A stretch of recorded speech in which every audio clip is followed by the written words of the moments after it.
Ballerina, a movie from the world of John Wick, is officially out in theaters this past weekend. So we're here to talk about it, give our thoughts, review it, but we are doing it again with a special guest we had on last week. But here's the thing. This is Tristan. This is martial arts film freak. And as we know, there's some gun fu in these movies that is very particular to the John Wick universe. And I'm very excited to talk about the movie today. This is the first film that is not necessarily starring Keanu Reeves, but Ana de Armas, who we will talk about whether or not she can take up the action franchise, possibly without Mr. Keanu. Will there be a John Wick number 5, chapter 5? We shall get into that in just a little bit. But Tristan, you're a fan of this franchise. We're having you on yet again. What were your thoughts going into Ballerina? Were you excited? There's a lot of hesitations from a lot of people. I know there's a lot of stuff behind the scenes that didn't sound too good, but were you excited still? I was excited. My expectations were tempered because, it's a spinoff of a successful franchise, and spinoffs don't always work. Not everybody gets to be Keanu Reeves. From what we knew at the time, I guess it wasn't directed by Chad Stahelski, who I think is, sort of the magic potion that makes these things work really well. So there was a lot of things going into it that could have made this bad. Yeah, you a big fan of the Underworld movies? Seems like I've never watched a single one all the way through. Okay, we got Live Free or Die Hard, the Total Recall movie with Colin Firth. Not Colin Firth, my bad. Colin Farrell. Whoa, completely different. And then the Underworld films. I'm curious why they casted him in this. It doesn't look like he's involved with any of the other John Wick projects, decided for him to direct this film at all. But had you watched the Underworld movies, Dan? No, I have not. And yeah, I mean, this movie, they've been talking about making this forever. They started making it in 2019. It was supposed to be Lady Gaga in the lead, which would have been something. And then they moved on to Chloe Grace Moretz, and then they finally came to Ana de Armas. But Gaga was first attached back in 2019, which would have been maybe good, but a very different movie. I feel like very different.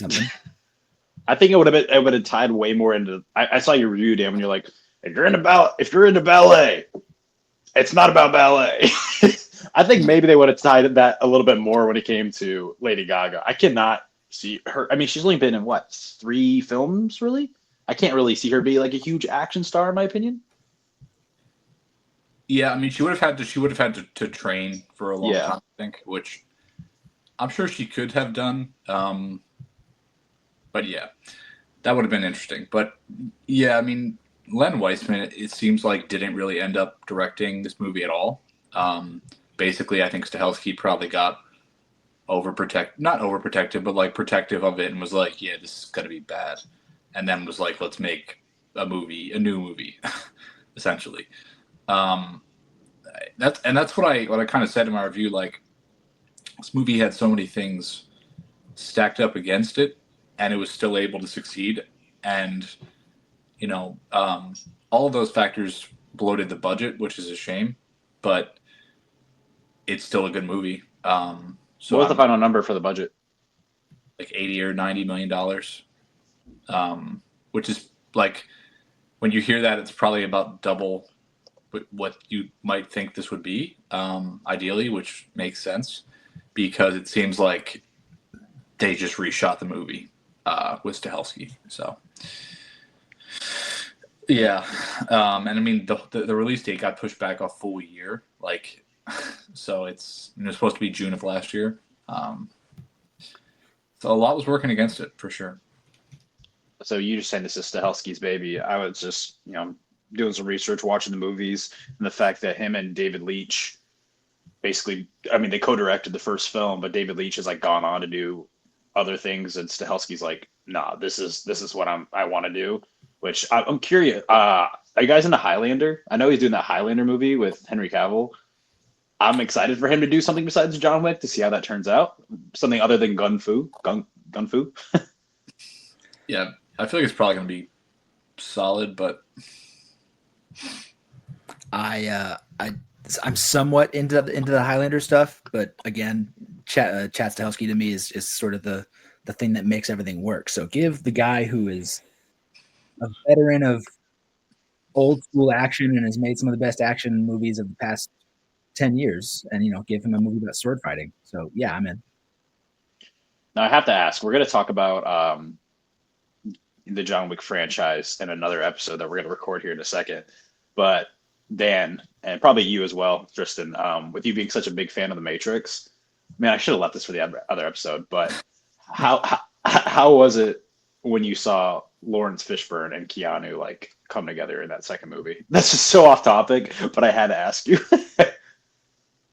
I was thinking about this yesterday because I'm thinking, and I'm sure there is, but like in terms of, there's no pair of actors that have been in a better pair of series ever. I mean, I think those 8 movies, I have all 8 of those movies at least 4 stars. Like, I love everything about both of those franchises. It's unbelievable, and they're so good together. They're such a natural pair. And like, I mean, Lawrence Fishburne, he has like an iconic line in each movie. Like, he's having so much fun, and he's just such a good actor. But yeah, it's a great pairing. Lots of fun. I guess the reason why I asked that was because, I mean, Stahelski and Leach came right from that franchise. So everything, I mean, we know that Stahelski was involved with this. So everything, basically, this is The Matrix 2.0 with a lot of different themes. Those guys, like, coming from The Matrix, and they've got even a background all the way back to the Bloodsport sequels. That was some of their first stuff. Bloodsport had some really awful straight-to-DVD sequels. And yeah, they've just kind of been a team ever since. So coming from that to The Matrix, weirdly enough, what is it? Speed Racer. That was a big thing. So I think the Wachowskis did Speed Racer too. So they were fight choreographers and action directors on Speed Racer. So it's like, we don't get John Wick without Speed Racer. Dude, Speed Racer's so good. If you haven't watched it in a long time, I highly recommend rewatching it. It's so good. But you know what's actually good as well? Ballerina. I think... so you weren't surprised, Tristan, when you watched this.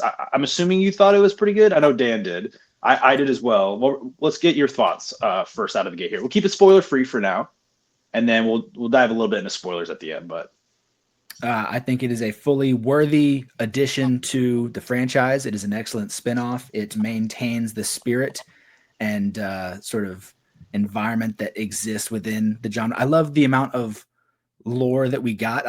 The more John Wick we get, everything adds something new to the lore. So this wasn't just something that exists within it. This is something that could also add to it and add something that's cool. And then it's not all the same John Wick stuff. There were like at least 2 action set pieces that stood apart and were different from anything we've ever seen before, which for a franchise who's had everything from sword fights on motorcycles, which isn't wholly original, to horse fights, pretty hard to come up with something new. And I think this movie has 2 wholly original set pieces that were fantastic. Yeah, I agree. To be honest, this past week, and also when the first time that I watched John Wick, the gun fu gets a little bit old sometimes. It's kind of, I think that's the point. Like it's kind of like a comedic side of the movie. There's how much he shoots people in the foot and throws his gun at people. It's kind of hilarious at times. But I think with Ana de Armas and just this movie in general, obviously you do have some of that. But I think because you do have maybe someone who wasn't as trained as Keanu Reeves in the lead role when it comes to martial arts, and no, not putting down how much she trained for this film, I think it allowed them to get more creative. I'm like, hey, we have to come up with maybe just a little bit more stuff, which me personally, I found that really engaging. And there's so many, the grenades, the flamethrowers, no spoilers, those were in the trailers, but they really work. And great time. Yeah, no, that is for me, that is the job of an action designer and a fight choreographer, is not just come up with the coolest thing. Anybody can have an idea that's like, oh, this idea is awesome, we have to shoot it. No, you have to make an awesome idea that fits the skill set of your performer, even if they have a stunt double or whatever. So you don't just get to come up with the greatest and best fight scene of all time and put it to screen. It has to work for your performer. There's a low budget action movie from director Isaac Florentine, and the fight choreographer on that is Tim Mann, who's a legend. But the lead actor is Antonio Banderas. And so the fight choreographer understood, okay, this guy has a certain skill set, and I have to make the best action I can with this guy's skill set. And so it's not a great movie, but the action turns out pretty solid because he understood I need to do what Antonio Banderas can do. So if you just understand the skills of your lead, you can make something solid, even if they kind of suck. Yeah, and to be clear, I think Ana de Armas was really good. I think her martial arts, I think she definitely trained a lot for this, and I think like she definitely really sells it. I do understand the point you're making, though. I think it's like, it's the same thing any great coach does. Like, great coaching is about understanding what players can actually do. I mean, that's what I hate the Patriots, but like that's what Bill Belichick did for 15 years, was taking players that other teams discarded and saying, you can do this. I'm going to ask you to just do that.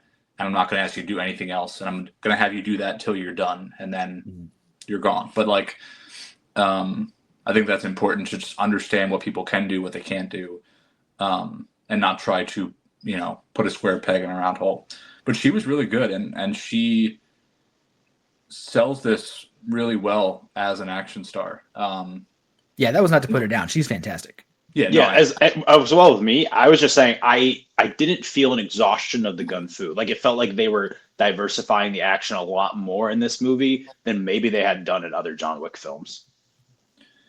Yeah, and I think this movie, I think maybe is martial arts heavier than at least one John Wick movie. I mean, he does some, but like there's a lot of grappling in this. There's a lot of like BJJ. Like it's I think that's the main stuff taught within the family that her and John Wick come from. Ruska-Roma. Yes. Yeah, sort of like a Russian sambo. How did you guys feel about the training sequence and kind of the setup for this movie? Want to talk about like the first act? I was surprised that they focused so much on her backstory. I thought they would have been a lot more dependent on everyone just loving the Continental Universe. Maybe the show didn't hit as much as they thought it was going to. So they had to reshoot it. But it like really takes its time to really get you invested in her and her background and what has happened to her. There's a lot of time jumps in this movie that don't necessarily spell out that it's a time jump. There's the iconic club scene when I feel like we think we have a club scene in every single John Wick movie, and we also have one here, and we've seen it a lot in the trailers. I didn't realize that the only purpose of that, and this is something I personally didn't like, and this is pertaining to the beginning of the film, was that really didn't have anything to do with the full story. It was just with her. And it's like, okay, this is her first mission. We'll see how she does. And then I think it only fast forwards like 2 months, which I thought would be a little bit more time for her to get really skilled at the martial arts and her killing and everything like that. So I didn't like how it was paced. I didn't like the cutting that was doing, but I did like the focus on her as a child. And I did like a little Keanu cameo there, and a little bit at the beginning. I was like, "Oh, there he is!" And she said, "Oh, there he is." Well, in that scene where we get John Wick at the ballerina school and where everyone's training, I mean that's in 3, I think. Is that right? Is that in 3? So I mean, yeah, they couldn't jump ahead like 2 years or nothing like that. My only issue with the training stuff is that we don't see all of it utilized. Like and I think that's something to do with the reshoots. Is one of the big things they train in is like escorting the whoever you're trying to save. That's like that's pretty much the main focus of a lot of the training stuff. And there's characters and opportunities set up for that to come in later, and then it just doesn't. And that's probably the reshoots. So that's where I was like, oh, we're not gonna do the escort thing. Okay. It's like a Chekhov's gun situation where I saw that and I was like, okay, that's going to be used in a sequence later, and then it's like, no, it just wasn't. Just for funsies. Yeah. Did you guys really feel the bond between her and that other woman? She got really emotional. She's like, "Where'd she go?" I think that could have been dealt with a little bit better, in my opinion. I do love the beginning of this movie. I feel like I'm so overly critical sometimes, but it comes to maybe comes to fruition at the very end of this movie, which I really liked. but I just thought I didn't really feel whatever emotional connection they were supposed to have. I thought that was really quick. Like I said, I think everything at the beginning of the movie where I like where its focus is a little bit too fast. A little bit too fast. I feel like they were friends. I honestly feel like the beginning of the movie takes a long time. I cared more about their dynamic than her and her sister. Like, Oh gosh. I thought she would be the final test. Like when she says like I'm ready, send me out there, and they put her in the room, and you just have the gun pieces in front of her. I thought they were gonna bring in that girl and be like, shoot her, shoot your friend. That would have been good. Yeah. I think that really would have connected with the core the theme of the movie is what is different from the society to the cult that she's chasing down. Mm-hmm. And when they dove into that, and that's the thing is there's not a whole lot of story like in the John Wick movies. Obviously, there's a lot of lore, but it's the action. Like that's really why we come, even though there is hints of, especially they get better as the movies go on. But I thought that there really was something they could dive into, and you saying that, like, what separates the killers? Like, what distinguishes one killer from another? Because they're all killing, and I love that. And then I don't know. I wish they would have dived in that a little bit more, but I like that idea.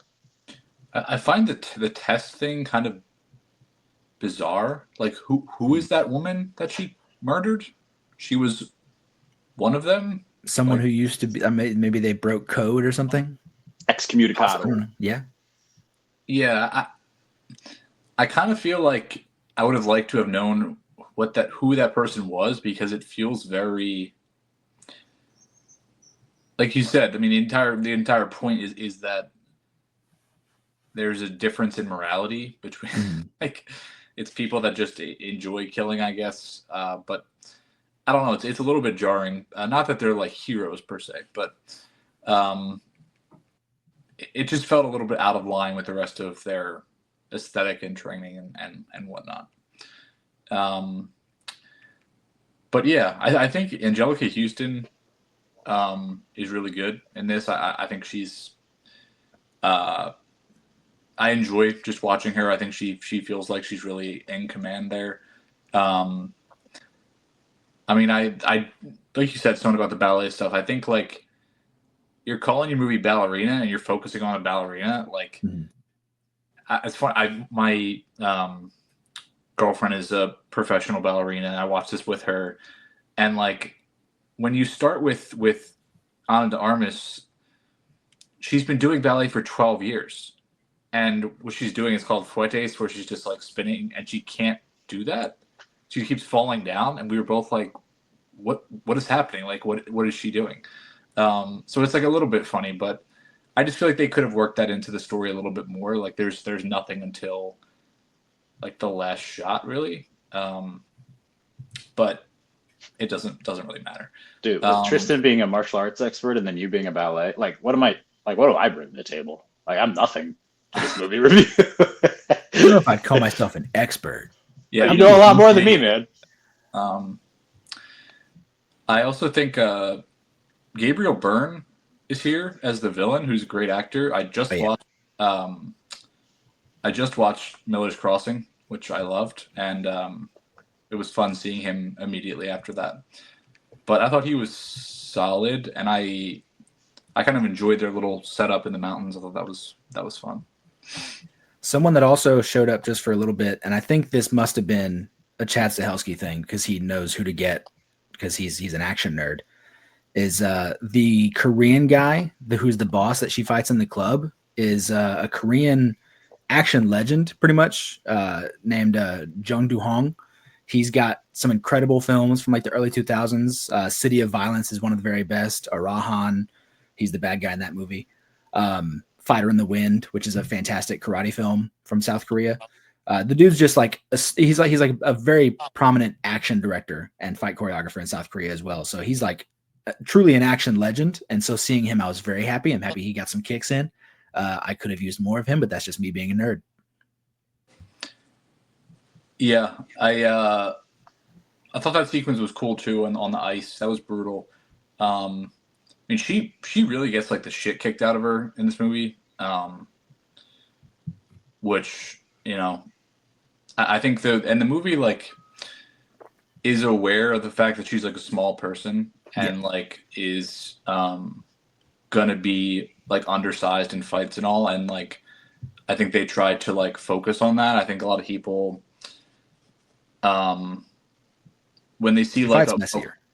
yeah, yeah, but I think a lot of people when they see like a woman leading an action movie, they'll be like, "Oh, she can't do that," blah blah blah. So it's like I almost felt like they focused so hard on that to be like, "No, this is how we're going to explain it," which like It I makes don't it think you, interesting. yeah, but I don't think you have to do that because these movies are like watching the John Wick franchise. These movies aren't based in any form of reality. Like John Wick should have died maybe 150 times.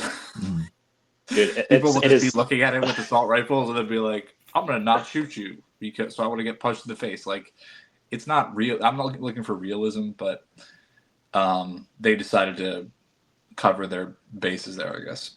You know, she fights scrappier, and she does the exact same style, of course, growing up in the same family as John Wick, but none of it works as well because of her strength, and she's taught to work that way. But I could see a clear difference in the action to where even though she's doing all the same stuff John Wick does, it's messier, it's dirtier, it doesn't always work. She's scrappier because she has to be. And she So that uses a worked really lot of well. different weapons throughout the course of this, and like she's always kind of trying to find an advantage or like a weapon she can use like in the environment, which I thought was fun and like adds another layer to like every conflict and makes it a little bit more exciting. We see like a skate get used here in a way that I'm not sure skates could be used, but Good sure. idea, man. Yeah, little things like that are fun. So, Are you guys big fans of The Walking Dead at all? I don't think Dan is, but I dropped off a handful of episodes after Carl died. So I made it pretty far. It was me. For me, it was Glenn. I dropped off when Glenn died. That's so Yeah, funny. I feel like that's a lot of answers a lot of people have. So when my favorite character dies, I'm done with it, man. It just kind of got kind of boring, kind of tiresome. I say obviously the reason I ask is Norman Reedus is in this, and Norman Reedus is one of the highlights of that show. He really is. He like a lot of fan favorites for a lot of people. He's like the fan favorite, and I think there's a spin-off show maybe starring him now. He's a hero. There's not really a lot. He's one of the main characters. He's one of the main characters. Yeah. I was a little bit disappointed by his inclusion in this movie.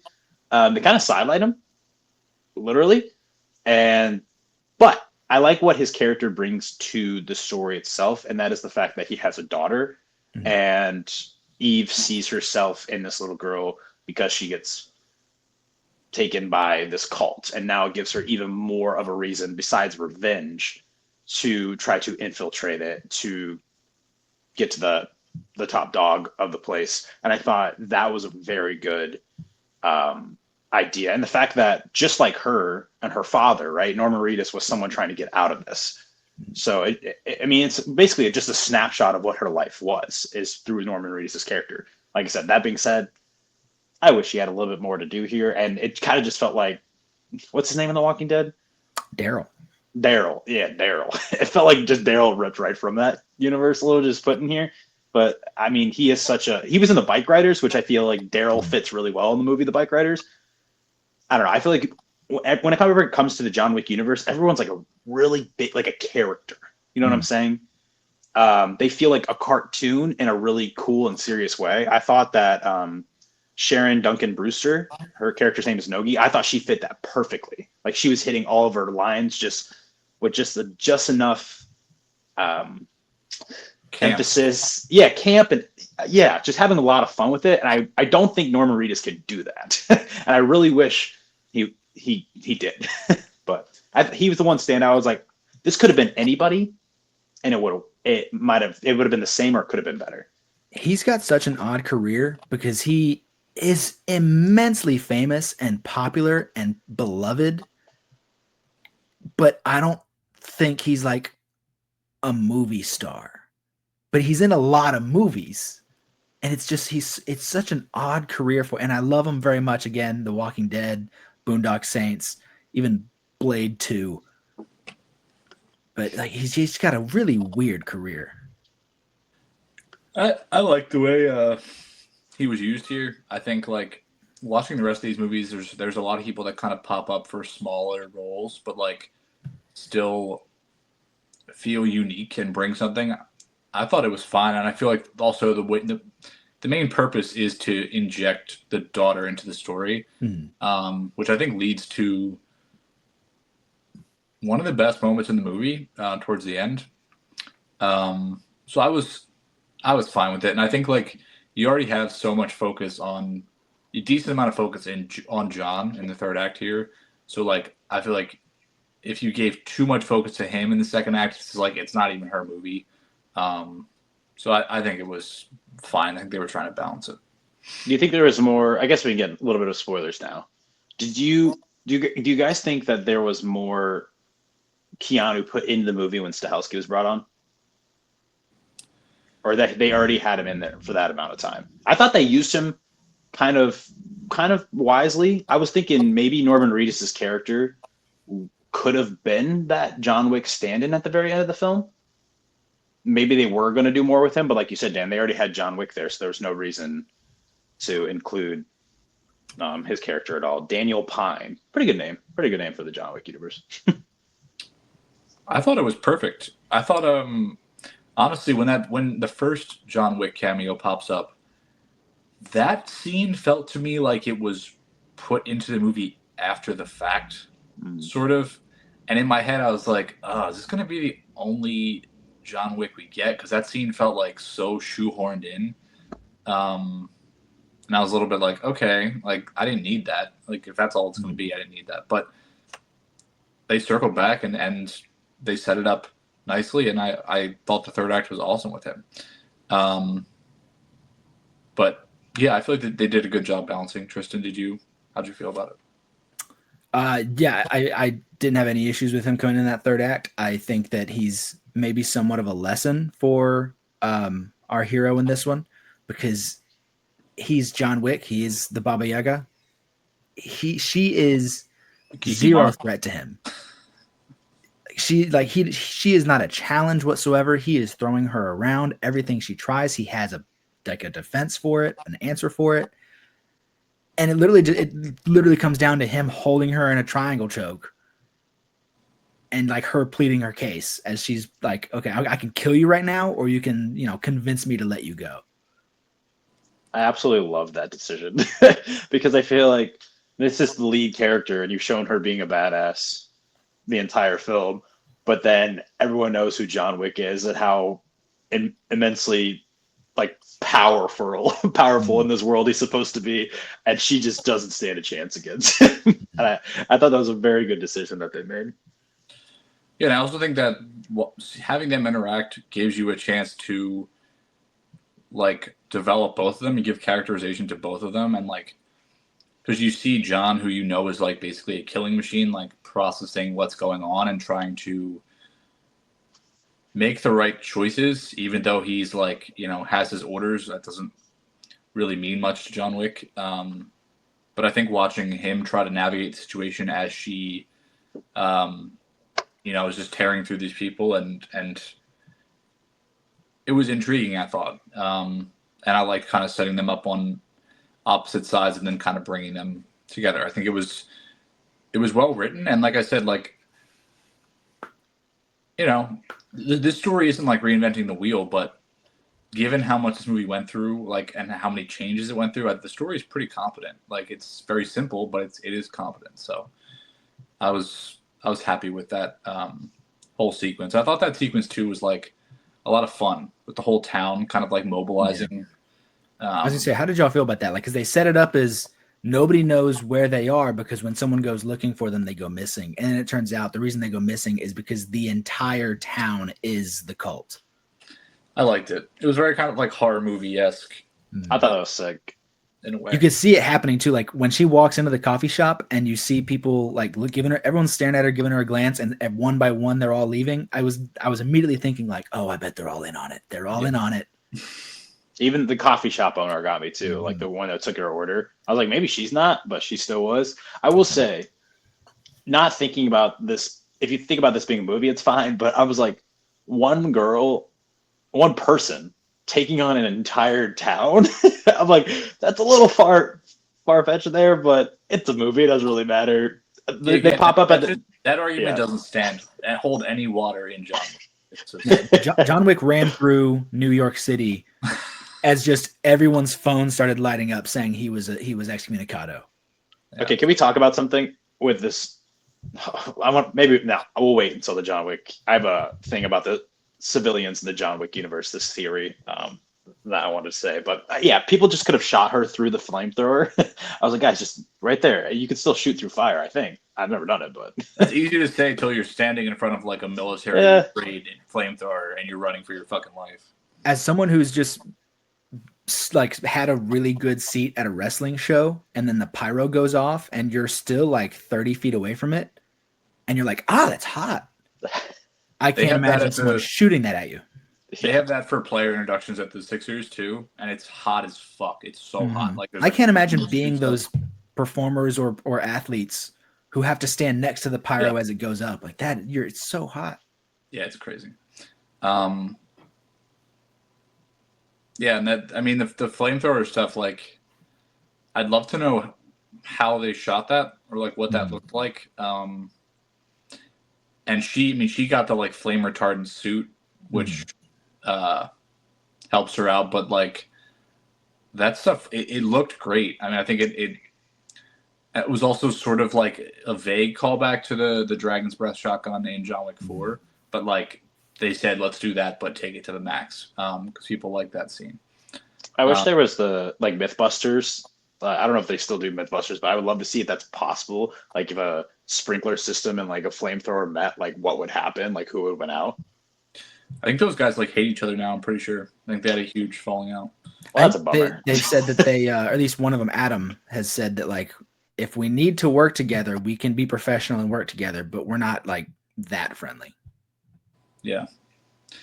But yeah, that scene was funny. I mean, this movie is also like, I think this is the funniest movie in the franchise. Like there's a lot of jokes and like it's very tongue in cheek, which I enjoyed. That's definitely not consistent throughout all these movies. They're generally pretty serious, outside of the campiness, but did the comedy work for you guys? I mean, literally like a slapstick thing. Like the one moment I remember is when her and the barista are like sitting right next to each other and they keep hitting each other with plates. I thought that was really funny. Yeah, they were trying to find the gun was like in the plate or something was in the knife was in the plates or something and they're trying to find it. That was funny. The dialogue, there's that scene when they're about to be excommunicado and she's like, she broke my jaw. You're still using it. That was good. That was pretty good too. This is the last performance. Lance Reddick? Yeah, from Lance Reddick, which sucks, but he pops up. Ian McShane pops up. It was nice to see those guys too, I think. How'd you feel about seeing Ian McShane old, even though he was supposed to be like 12 years younger? Yeah, we don't think too hard about so what I think they did, and it's pretty clear watching it, they just put scarves on the people who they needed to be a little bit younger to cover up old people neck. And they did it to Angelica Houston too. Like the scene where she sees her as a little girl, she's wearing a scarf. I was like, that's all they did to make them young, is just cover up their neck. Guess that's cheaper than like prosthetics or something like that. Also, speaking of like the funnier stuff in this, like the grenade sequence, I thought was hilarious. And I think it's another perfect example of like her like kind of resourcefulness and like just being able to use whatever weapon system she has access to. But I enjoyed that. I thought that was pretty funny. Yeah, that's one of the scenes I was talking about when I say like the movie has two action scenes that are wholly original. It's the grenade and just the way they could choreograph grenade explosions. This movie might be the most brutal of all the John Wick films. I don't think the John Wick films have ever got as brutal as just showing somebody exploding. And this movie does it like 3 times. Yeah, it is brutal. And the flamethrower stuff, like Mm. John Wick, it doesn't generally linger much on like pain or suffering because he's so like efficient. It's generally just disarm, headshot, like judo Knife to the throw, eyeball. headshot. Like not, it's just he's The knife to the eyeball in John Wick 3 is pretty fucked. Yeah, but not afterwards. I mean, Boban, I can't remember his last name, the basketball player. His death's Boban Marjanovic. yeah, his death's pretty rough too. Yeah, that's probably the most brutal fight in the John Wick movies. Such a good scene, but we'll get to that. When you talk about the grenades, you were talking about that. One thing I love is that just being smart. I think the John Wick franchise does a good job with this. They know what their weapons are and how to use them. And even though this is a very outlandish franchise, very campy, they're practical when it comes to the usage of weapons. And the fact that like I think about that when I think it's a rule that John Wick has to use all the bullets in his cartridge and he can't use more than that. So you constantly see him like picking up weapons or reloading all the time. The fact that this is a very different example, but when she throws that grenade behind the door, and it explodes and she like barricades herself with the door, the fact that actually creates a door itself in the wall that she walks through, I was like, I think I said in the theater, I was like, that's a really good idea. Just what would actually happen in the real life? It would probably make a hole in the wall. I was like, damn, that guy got exploded. He's just gone. He got Looney Tuned through the wall.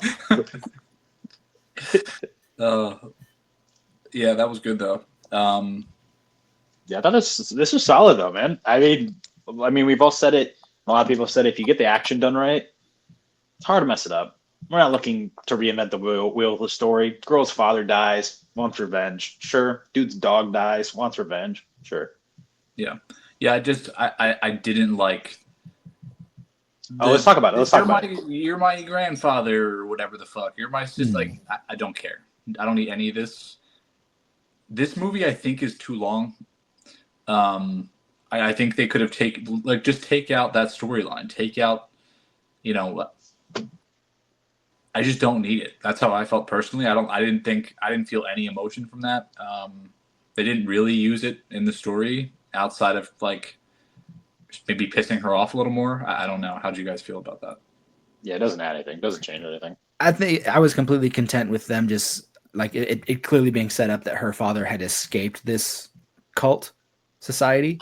So if he would have just sort of more been like, oh, what do you this is where you belong. You're from here. You're family. You should they don't really need to add the whole, especially the way they just killed the sister like immediately. Like I thought it was interesting when as soon as she learns like, hey, that's your sister in there. And then as soon as she sees someone having a gun to her head, she shoots him. And the guy's like, what are you doing? That could have set up like a decent little dynamic. We could have got some fun back-to-back, action scenes with the sister before she died, but they kill her off like instantly. And I was like, oh, well, not really any point of that. You killed her instantly. Like you the show it is not changed. The movie does not change if you rip that out, which is I think shows that it's so unnecessary. But if you just give them some like dynamic of working together and fighting side by side together as sisters, but then kill her off, like that's something.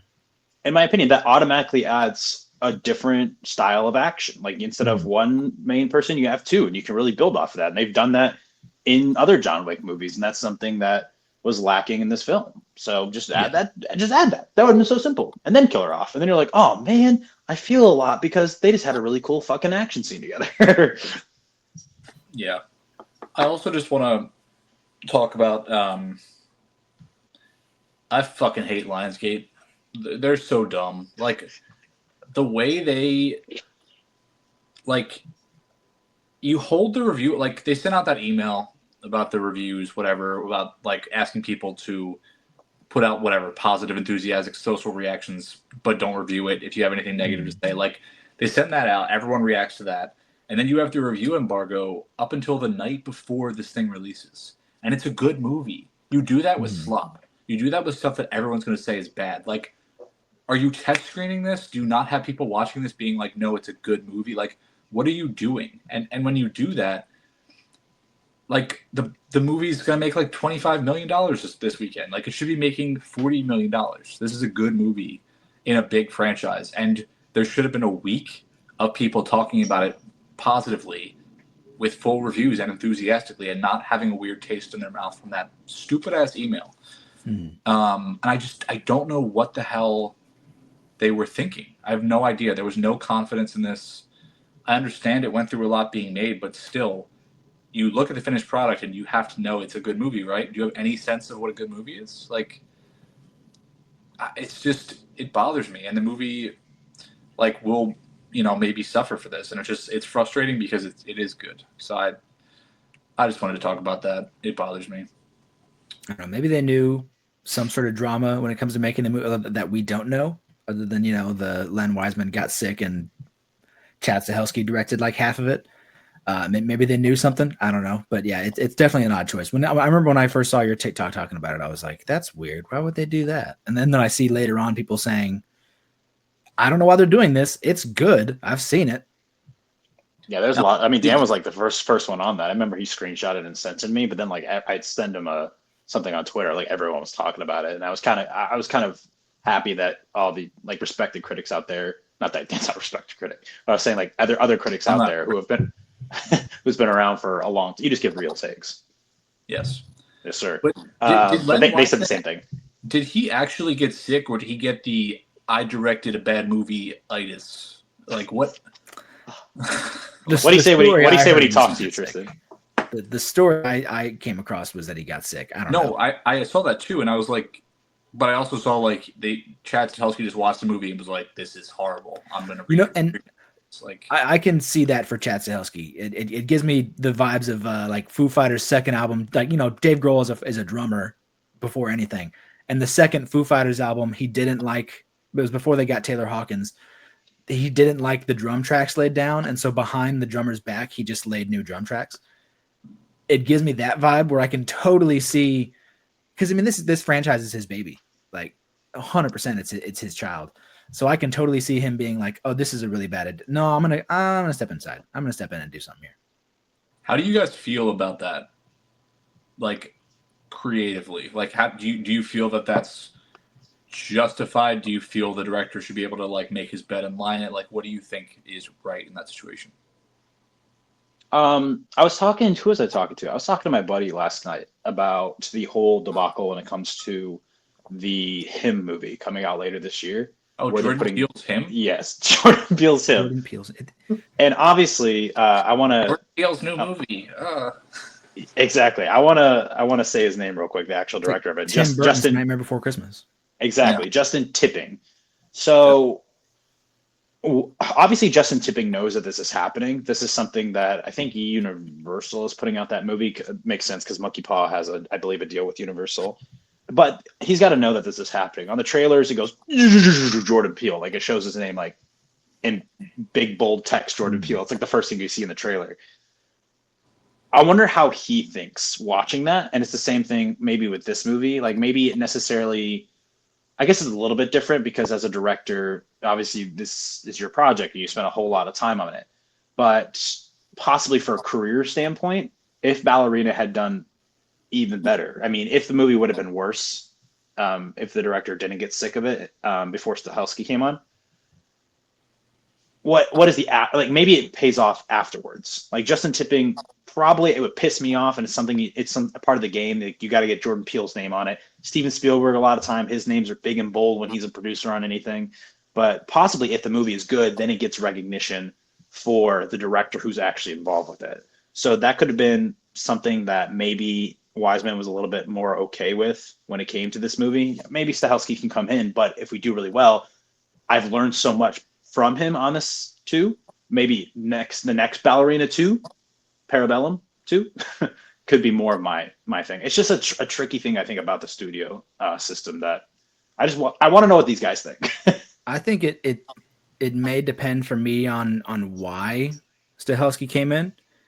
Is it? I mean, assuming it's not because the guy got sick, is it because he saw it and it was bad, or was he just not vibing with the direction it was going? Because I'm okay with the first one. I think it's what was I thinking? It's like Disney with Lord and Miller doing the Solo movie, where they weren't replaced by what's his name? Bryce Dallas Howard's dad. I'm totally blanking on right now. Ron Howard, I think. Yeah. They weren't replaced by Ron Howard because they were doing a bad job. They were replaced by Ron Howard because they were making a movie that Disney wasn't vibing with. So, like, what's the scenario there? I'm sorry, Bryce Dallas Howard is Ron Howard's daughter? Yeah, you didn't know that? Holy fuck. Never know. You never know. That's crazy. They look exactly alike. What'd you say? Was that you for real? You didn't know? No, I'm being dead ass. I did not know that. Which, I mean, I thought you were just playing. No, that's. I feel like there's a lot of nepo babies I didn't know. I saw someone was just in something. Oh, Mia Thrapleton, the woman in Kate Winslet, yeah, is Kate Winslet's daughter. She's actually really good though in that. Even though I didn't love the movie, she was awesome. So many nepo babies out there, but there's even like nepo babies in kung fu that I didn't know. Like there's a guy named Fan Su Wong, who when I learned that his dad was this guy who started movies in the 70s. I was like, I'm sorry, what? Like they're literally everywhere. Yeah. Yeah. We got a lead here though, and Ana de Armas. Is it Anna or Ana, Dan? You're good at this. I think Ana. Ana de Armas. I think that I remember the movie that I think she came on was War Dogs, and I think this whole joke where she didn't know English, but she learned English for that role because she wanted to be in the movie so bad. And look at her now. Ballerina. Was not before War Dogs? I don't think so. I think War Dogs was like 2016. Oh, it was. Oh, what? Well, maybe they shot it beforehand. I remember that being a big, huge story, but maybe they shot it beforehand. Yeah. Keanu, though, and Ana de Armas. This is a sequel to Knock Knock, possibly. I don't know. Yeah, she's awesome. I think she has like an incredible story. She's someone that I think like you want to see succeed.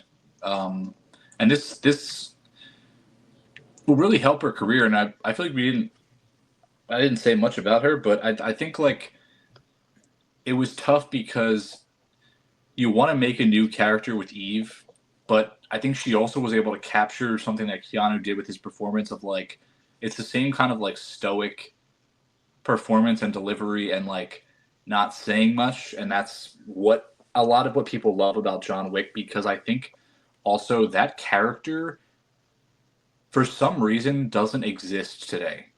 No one shuts the fuck up in any movie ever. Everyone is fucking running their mouth all the time. It's all quipping and goofy and they can't stop talking and everyone's so like, everything has to be so ADD that to keep people's attention. And I think like what I love about this franchise is just these like characters that like, they don't say shit really. They just do things. And like, I like that. And I feel like she captured that as well. I was talking to my buddy last night. Good example here. He's a really big Marvel guy, huge Marvel guy. And I was talking to him about the John Wick films. He's like, man, they're boring. And it's funny too, because he has a dog. He's had a dog for forever, big animal lover. I'm like, man, you just don't like animals, Dad. Man, he's trying to get revenge on someone killing his dog. He's like, dude, I don't like it. I'm like, all right, whatever. Perfectly what you said. Boring is like crazy work. I don't know. People are getting murdered. How is that boring? Yeah. I've heard the same thing with like The Raid. I remember I tried to introduce somebody to that back in like 2015 and they're like, yeah, I've seen it. And it was just like, there was no story. I was like, yeah, there's not. Sometimes movies don't really have a story. It's fine. It depends what the movie is. Yeah. Yep. Every movie has different goals. And I feel like understanding those goals is important because like, I mean, it's like what I was just talking about, how like star ratings are so fucking stupid and like there's no objectivity. It doesn't matter. Like, it's just like this movie is not trying to do what movie X is doing. Like it has its own vision, its own goals, and like just let it be what it is and judge it for that. Like I don't know. But I think after this, because like you said, Dan, unfortunately, it doesn't look maybe like this movie's going to do very well at the box office. And unfortunately, even though that doesn't mean everything, that means a whole lot when it comes to what's going to follow this movie up. And maybe it could internationally, though. We'll see. I was just say, I think probably what they're going to do is I think they have 2 movies in the works because I think they've come out with we're going to do John Wick 5, but then also they have the Donnie Yen Kane movie. Probably, I think what they would maybe do is do John Wick 5 first and then do the Kane movie. I think that would be smart for them to like go back. Hey, never mind. Let's get the franchise back on track and get you some Keanu, and then we'll get Donnie Yen, which I'm really excited for that. Do you think this could be this year's Furiosa? It won't be that bad because they didn't spend that much money. And I think here's my hope. Like, my hope is that people watch this and they say everyone says it's good, and it does. Like, it has good word of mouth, and there's good international performance, and like it is. I don't think it's going to be like a catastrophic flop. Furiosa, they spent twice the money, and just nobody gave a fuck. Nobody gave a fuck. But I mean, I also think there's a conversation there about how movies with women in the lead get treated. Straight up, like a lot of people dismissed Furiosa, and like I've had a couple people being like, "Oh, this shit's woke. I'm not watching that." It's like this is not woke. It's a fucking woman. Like if you like, it's just like you are closing yourself off to something that is good because of nothing, because of literally nothing, and it's a damn shame. And Furiosa was amazing. I mean, it's one of my favorite movies of the year. So I just go watch this movie. It's really good. I'm very thankful that I'm not pilled like that because even our buddy Vets, he posted on Twitter that like someone's like, man, I'm not going to follow you anymore because you're watching woke movies. And it was Ballerina. And I was like, I'm confused. It's just like woman woke. No, that's all. And I was like, okay. Because I think a lot of guys, like a lot of red-blooded Americans would really like this movie. But whatever.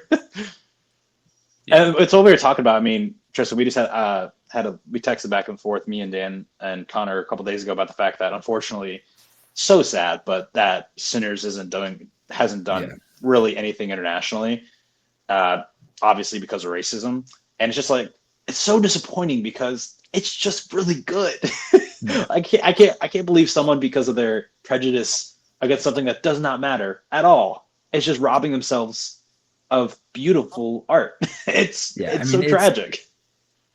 I have a coworker who, when Godzilla -1 hit Netflix, I was like, dude, you need to go watch this movie. You need to go watch this.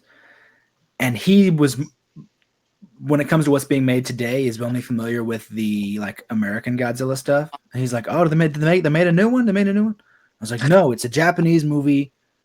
It's incredible. You got to watch it. And he's like, I don't do subtitles. I'm not going to watch that. And I was like, you fucking idiot. Yeah, Dan hates Netflix, but I've always said that Netflix, that is something about Netflix that is really good, is that people have such easy access to so much international media now that possibly, you would maybe turn on something subtitled one day and you'd be like, oh, it's actually not that bad. Rather than watched going a out. French movie on there last night.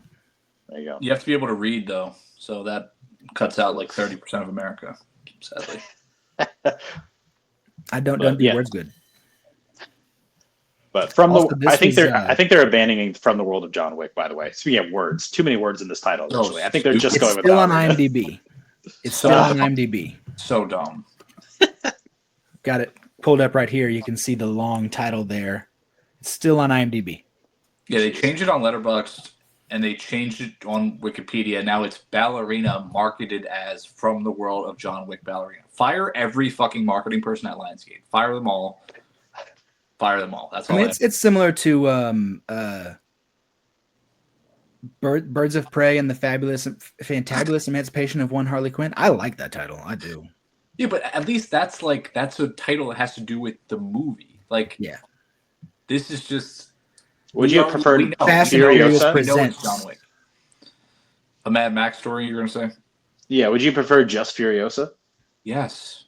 If someone that would have been clean. The other thing is nobody gives a shit about Mad Max. Nobody cares about Mad Max. Mad Max is like a cult franchise that has never been like super profitable, and it's like you don't need to market off that brand name. Just Furiosa was a shame. But Fast and Furious presents Hobbs and Shaw. Yeah. I think that one was maybe needed because everyone's like, what the hell is a Hobbs and Shaw? Is that like that a comic with like the kid and his tiger. You're saying that the people who watch the Fast and Furious franchise don't pay attention to character names? Maybe not. I'm not in that franchise as much as other people, but I would love to dipped out get at 7. I dipped out at 7. Yeah. Do you guys have any closing thoughts on this before we get into the John Wick stuff? Everyone go watch it. It's pretty good. Yeah. Please. I think Ballerina 2 would be nice. From the world of John Wick, Ballerina 2. If you liked John Wick 1 through 4, shocker, you're gonna like Ballerina from the world of John Wick. Yeah. It really is that simple. I mean, the last movie made like 75 million. I remember its opening weekend. Like, this should get that. Like, everyone who liked that movie would like this movie. But woman lead. Woman bad. Yeah. Woman do strong things manly wise? No. Me scared. I'm imagining the scene when she's training and the person training her says, yes, he's stronger than you. He's always going to be stronger than you. Take advantage of, blah, blah, blah. And then when she says, fight like a girl, I could just imagine someone in the audience going, ugh. Damn liberals. Well, all right, everyone, go be that person in the crowd. Go and watch Ballerina. But let us know your thoughts of what you thought about the movie in the comments wherever you're watching this video or listening to this episode. And be on the lookout for our next review. Peace out, everybody.